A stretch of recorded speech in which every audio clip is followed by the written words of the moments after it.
புதுசா செய்யறவங்க கூட ரொம்ப ஈஸியா கத்துக்கலாம். வாங்க ஒரு 20 நிமிஷத்துல எப்படி செய்யுதுன்னு பார்க்கலாம். இப்போ ஒரு பேன் வச்சுக்கலாம். பேன் சூடானதும் 1/4 ஸ்பூன் அளவுக்கு வெந்தயம் சேர்த்துக்கலாம்.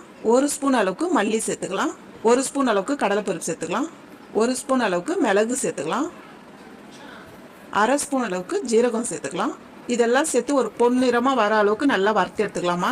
பாருங்க, இது ஒரு அளவுக்கு வரப்பட்டு வந்ததும் கூடவே 3 காஞ்ச மிளகாய் சேர்த்துக்கலாம். கூடவே திருகுன தேங்காய் 1 ஸ்பூன் சேர்த்துக்கலாம். தேங்காய் சேர்த்து நல்லா மிக்ஸ் பண்ணிடுங்க. தேங்காயோட பச்சை வாசனை போற அளவுக்கு நல்லா வறுத்துருங்க. பாருங்க, தேங்காய் வந்து இந்த அளவுக்கு வரப்பட்டு வந்ததும் கொஞ்ச நேரம் ஆற வச்சு மிக்ஸி ஜார்ல சேர்த்து இதை பவுடர் பண்ணிக்கலாம். இப்போ ஒரு கடாய் வச்சுக்கலாமா. கடாய் நல்லா சூடானதும் ஒரு 3 ஸ்பூன் அளவுக்கு நல்லெண்ணெய் சேர்த்துக்கலாம். நான் வந்து ஒரு 2 ஸ்பூன் அளவுக்கு மணத்தக்காளி எடுத்திருக்கேன். இதை நல்லா பொரிச்சு எடுத்துக்கலாம். 1 நிமிஷம் நல்லா அப்படியே வறுத்து விடுங்க.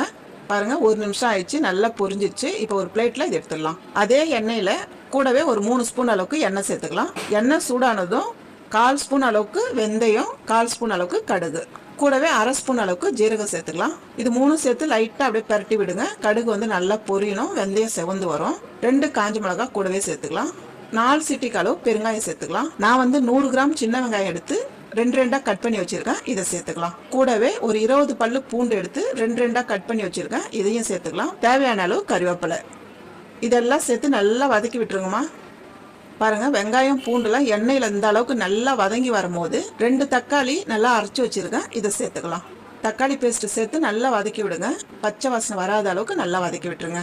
வத்த குழம்புக்கு நல்லா வதக்கத்துல தான் இருக்கு. அதோட மனமும் டேஸ்டும். 1/2 ஸ்பூன் அளவுக்கு மிளகாய் தூள் சேர்த்துக்கலாம். மல்லித்தூள் 1/2 ஸ்பூன் அளவுக்கு சேர்த்துக்கலாம். கூடவே 3 சிட்டிக்கு அளவு மஞ்சள் தூள் சேர்த்துக்கலாம். இதெல்லாம் சேர்த்து நல்லா பரட்டி விடுங்கம்மா.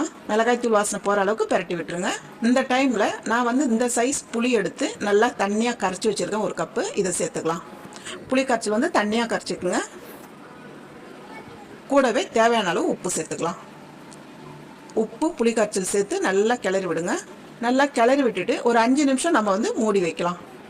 பாருங்க, 5 நிமிஷம் ஆயிடுச்சு. நம்ம பார்க்கலாம். குழம்பு வந்து திக்கா இருக்கு பாருங்க. இப்போ இந்த டைம்ல நம்ம அரைச்சி வச்சிருக்க மசாலா வந்து 2 ஸ்பூன் சேர்த்துக்கலாம்.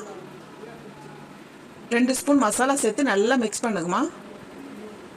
நீங்க அதிகம் குழம்பு வைக்கிறீங்கன்னா நம்ம அரைச்சி வச்சிருக்க மசாலா அப்படியே சேர்த்துடலாம். நான் வந்து கொஞ்சம் கம்மியாக தான் சேர்க்குறேன். மசாலா சேர்த்து நல்லா கிளறி விட்டுட்டு இப்போ வந்து ஒரு 5லேருந்து ஒரு 7 நிமிஷம் மூடி வச்சா போதும். பாருங்க, 7 நிமிஷம் ஆயிருக்கு. நம்ம பார்க்கலாம். நல்லா திக்கா வந்திருக்கு பாருங்க. அதே போல எண்ணெய் தனியா திரிஞ்சு வந்திருக்கு பாருங்க. இதை போலதான் இருக்கணும். ஒரு குட்டி பீஸ் 4 பீஸ் வெல்லம் துண்டு சேர்த்துக்கலாம். வெல்லம் துண்டு கண்டிப்பா சேர்க்கணும். அப்பதான் வந்து டேஸ்ட் வந்து ரொம்ப நல்லா இருக்கும். இனிப்பு புளிப்பு எல்லாம் கலந்து இருக்கும். வெல்லம் சேர்த்து ஒரு 2 நிமிஷம் அப்படியே கிளறி விடுங்க. இப்ப இந்த டைம்ல நம்ம பொரிச்சு வச்சிருக்க மணத்தக்காளியை நம்ம சேர்த்துக்கலாம். மணத்தக்காளி சேர்த்துட்டு கருவேப்பிலை கொஞ்சமா எடுத்து பொடியை நறுக்கி சேர்த்துருங்க. மணத்தக்காளி சேர்த்து 1 நிமிஷம் நல்லா கிளறி விட்டுட்டே இருங்க. அப்படியே அவ்வளோதாம்மா. நல்ல ஒரு டேஸ்டான வத்த குழம்பு ரெடி. நீங்களும் வீட்டில் இந்த வத்த குழம்பு செஞ்சு பாருங்க.